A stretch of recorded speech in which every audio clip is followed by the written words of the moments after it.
BE Allatt earned her MA in literature, concentrating on science fiction from Texas State University in 2015. And her thesis was Lies and Individuation, External and Internal Authority in Politics and Anima of Dune. And in 2016, she presented Herbert Jodorowsky, the unintentional meta-messiah in Jodorowsky's Dune, at Nerd Night in Austin. She introduced mononormativity as a critical theory in fantastic scholarship at the, and I'm terrible at German, but at a conference in Munster. Gesellschaft for Fantastic Forschung. I love it. Okay, in 2016, and has expanded that as a chapter in Exploring the Fantastic Genre, Ideology, and Popular Culture in 2018. This March, she delivered her fourth paper at ICFA and is working on a full-length version. It elaborates on what she's presenting today. Hi there. Can everybody hear me, or do I need to hold this up? You need to. You're good to hear you. Okay, great. So it's pretty straightforward. I'm going to, talk my way through it because I find that a lot more engaging as an audience member and as a presenter than reading a paper. No offense to anybody who's reading a paper. You'll see covers up. I put them up there just so that you had something more than text to look at. As he mentioned,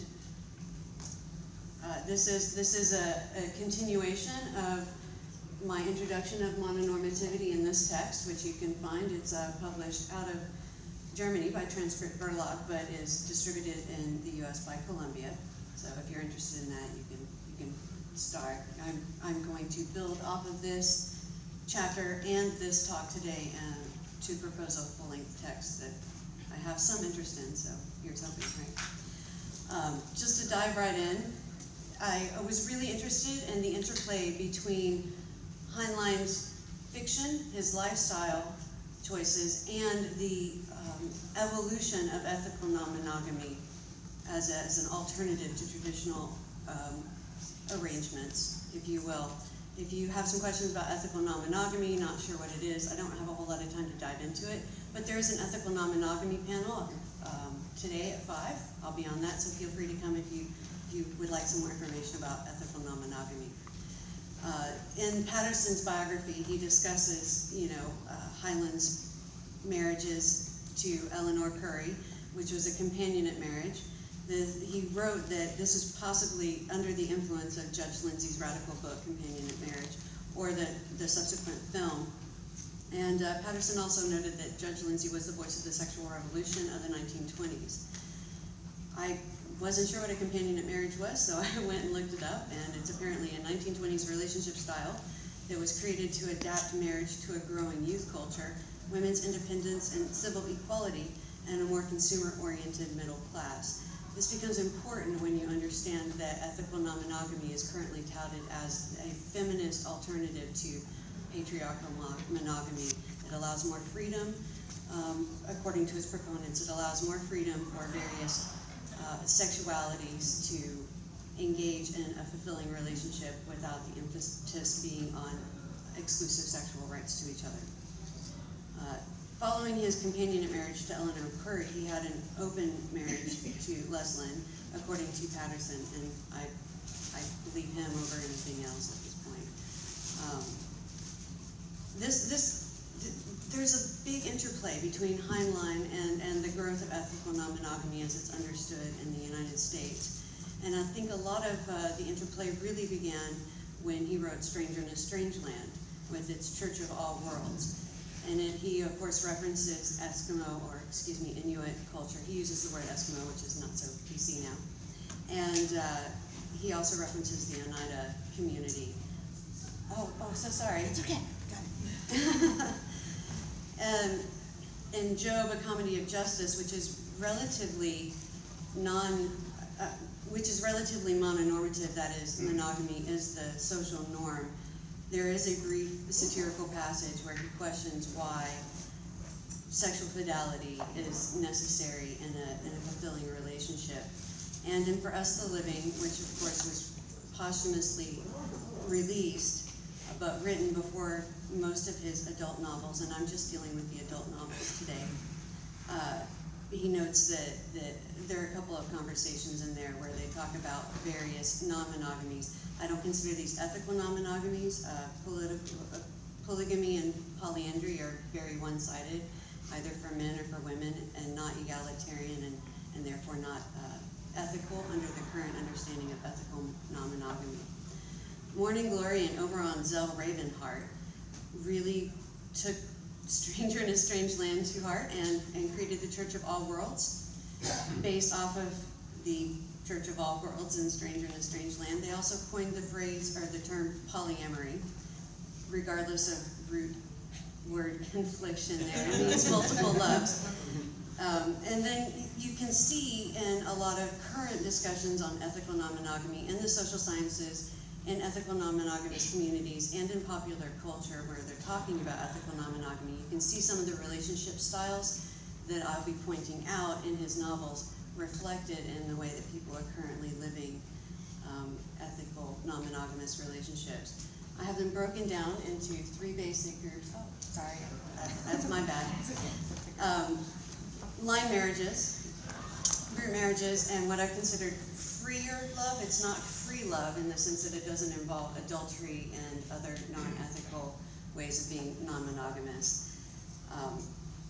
Like I said, I just put pictures up so y'all have something more to look at than words, but all of the covers that I'm using are books that I'm using in this talk. The line marriages are mostly seen in Moon is a Harsh Mistress, although the first part of Cat Who Walks Through Walls has a number of mentions of loony lifestyle, loony marriages. They are touted as providing security and inheritance in harsh lunar conditions, allowing also for shared child rearing, which is one of the things that a lot of proponents of ethical non-monogamy today state as a positive benefit to having an open relationship style. In line marriages, they often alternate the gender of the spouse is added. The women get to vote. Sometimes they let the men vote, but the women get to vote on who adds a new spouse. So not completely ethical, not completely egalitarian. It is hierarchical. It is perpetual in the sense that the marriage never ends as long as you keep adding spouses. It is rather heteronormative. You don't see a lot of homosexual pairing off. And it is polyfidelitous, which means that within the structure of the line marriage, it's open, but you do not go outside of line marriage. Nope. And most of It's real clear that that's not the case. Moon is a Harsh Mistress has specific passages Yes. showing non-fidelitous behavior. well, there is non-fidelitous behavior. This is correct. And it's accepted, And it is accepted because the women say it's accepted. yes. In most of those instances that I saw, the person that they went outside of their relationship for was brought into the relationship shortly thereafter. But they might not have been, At the and Wyo beginning, could that have is been brought correct. in or not. That is correct. This is not, these are broad strokes, and so please forgive me for that, and I really do appreciate the feedback, because I am trying to make this as good as possible before I publish it. Oh, right, and this is from Cat Who Walks Through Walls, right? I'm a loony with loony values. Love and sex are ruled by our ladies. We men accept their decisions, and that's the only happy arrangement. I think that there are probably other happy arrangements, like group marriages. Certainly it does well enough for the nest in Stranger in a Strange Land and the multi-universal long family that you see in the later novels. There's a more integrated social cooperation between marriage members as opposed to people having various separate jobs that they sometimes help each other with, whereas in a lot of these group marriages, they are working partners in a longer sense. It's not, I'm going to go help them at the farm this day, and then the next day I'm going to do this. They are working together as team members in Stranger in a Strange Land, as well as in all the long family stories. I consider them either impermanent, as in they can end, people can opt out, or undying in the sense of the long family, because they don't die, right? They die, they come back. So it's relatively egalitarian. I use the word relatively here on purpose because it's certainly, there are times where it's not very egalitarian. It often involves base pairs that then are brought into the group marriage. Occasionally you'll have a singleton brought in, but usually in a lot of these stories you'll start off with, in Number of the Beast you have 2 couples. They're not involved with each other. They flirt around a lot, but they kind of keep separate until they are brought into the larger long family. And that's what I mean by involving base pairs. It's not as heteronormative. There's still some heteronormativity, but you do see some discussion of, which is a relief in my case for Heinlein. By the time you get to some of the later novels, he's not so anti-homosocial, I guess I'll put it like that. And certainly nowhere near the level of flirting with polyfidelity that you see in the line marriages. It's a lot freer than that. I think the biggest exception to a lot of the group marriage concepts that I've noted here is Friday's first marriage, which I would not consider ethical in any sense of the word. Right? I think she's pretty firmly used and then tossed out when she becomes unappreciated. It's a brand X group marriage. Yes, yes. I have a couple of quotes here from Time Enough for Love, long notes that Lazarus. I see no use in written marriage contracts that can't be enforced, whereas if the partners want to make it work, no written instrument is necessary. If you seriously want to join us, a nod of your head will do. This is referring to the less formalized approval system. Rather than voting, it's just sort of a, yes, we like you, if you like us, that's all it takes.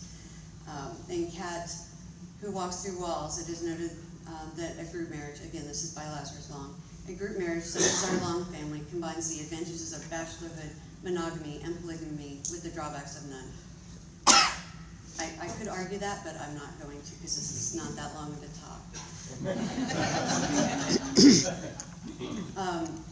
Freer love is sort of what I originally termed as other, because it didn't really fit into bigger relationship structures. You see this a lot in I Will Fear No Evil, and some in For Us the Living, and in the first parts of To Sail Beyond the Sunset. This is somebody who is single, has no attachments, is going about being healthily promiscuous, I suppose, in Heinlein's point of view, but not promising anything, not making any lies. It's therefore ethical.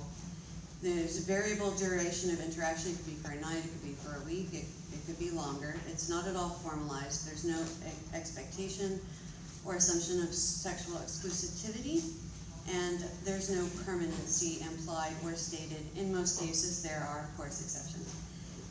It is similar to a lot of the current notions of solo polyamory, which is very popular with a lot of millennials these days. I will note from paying attention to a lot of discussions in ethical non-monogamous communities. It is definitely, I think sometimes they use it as swinger, but you know, that's everybody can define their own labels their own way. I don't have a problem with that. Are you open to questions, or should I say? I would say for later, because Yeah. I will start to trip over myself. Okay. I'm just not that talented, and I'm almost done.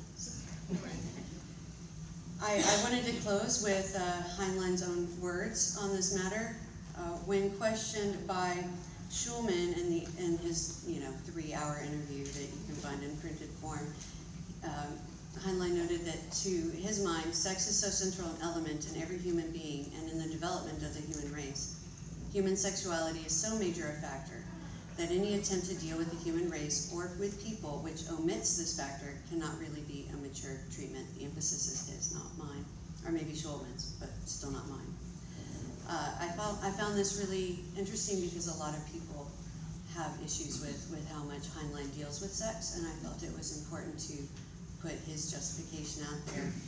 In that same line, the Oberon Zell Ravenheart that I mentioned earlier, who was involved with the Church of All Worlds and early polyamory, quote unquote, movements, wrote a letter to Heinlein, basically, I'm assuming, asking why he was so against offshoots like the Church of All Worlds. And Heinlein wrote back and said that, he wasn't opposed to offshoots. He also wrote that he was just asking questions. He was not giving answers. He was trying to shake the reader loose from some preconception and induce him to think for himself along new and fresh lines. In consequence, each reader gets something different out of that book, Stranger in a Strange Land in specific, because he himself supplies the answers. If I managed to shake him loose from some prejudice, preconception, or unexamined assumption, that was all I intended to do. He further notes that anyone who takes stranger in a strange land as answers, maybe by, building a church based on it, is cheating himself. It's an invitation to think and not an invitation to believe. I felt this was important to add because I don't know that Heinlein's necessarily proselytizing for ethical non-monogamy. I think he just wants people who are going to be monogamous to know why they're monogamous for themselves, rather than doing it just because somebody told them that's how it was supposed to be. Because after all, he basically, in my head, coined the phrase, don't listen to anybody, listen to me, don't listen to anybody. And that pretty much wraps it up.